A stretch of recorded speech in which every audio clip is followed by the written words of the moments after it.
যেমন কথা দিয়েছিলাম ঠিক তেমনই আলুর দমের রেসিপি নিয়ে চলে এসেছি। বাড়িতে হলুদ গুঁড়ো আর জিরে গুঁড়ো নিয়ে সাইডে রাখবো। কালো সর্ষে ছিল আমার বাড়িতে, তাই ওটাই বাটা করেছি। কতগুলো নিয়েছি কাঁচা লঙ্কা, কারণ লঙ্কায় মোটে ঝাল নেই। কড়াইটাকে গরম করে তার মধ্যে সর্ষের তেল দিয়ে এবার একে একে তেজপাতা, শুকনো লঙ্কা আর গোটা গরম মশলা দিয়ে দেবো, এবং তারপর সেই হলুদ আর জিরে গুঁড়োটার মধ্যে একটু জল মিশিয়ে সেটা ঢেলে দেবো। তারপর দেবো আদা বাটা, তারপর সেদ্ধ করা আলুগুলোকে এর মধ্যে দিয়ে দেবো।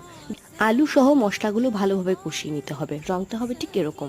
তারপর এর মধ্যে কাঁচা লঙ্কাগুলোকে দিয়ে দেবো একে একে, এবং তারপর দিয়ে দেবো সর্ষে বাটা যেটা বেটে রেখেছিলাম। অনেকে পোস্ত ব্যবহার করে। একটু ঢাকাটা দিয়ে তারপর কিছুক্ষণ রেখে দিয়ে ঢাকাটা খুলে নিয়ে এর মধ্যে দিয়ে দেবো প্রয়োজন মতো একটু গরম জল।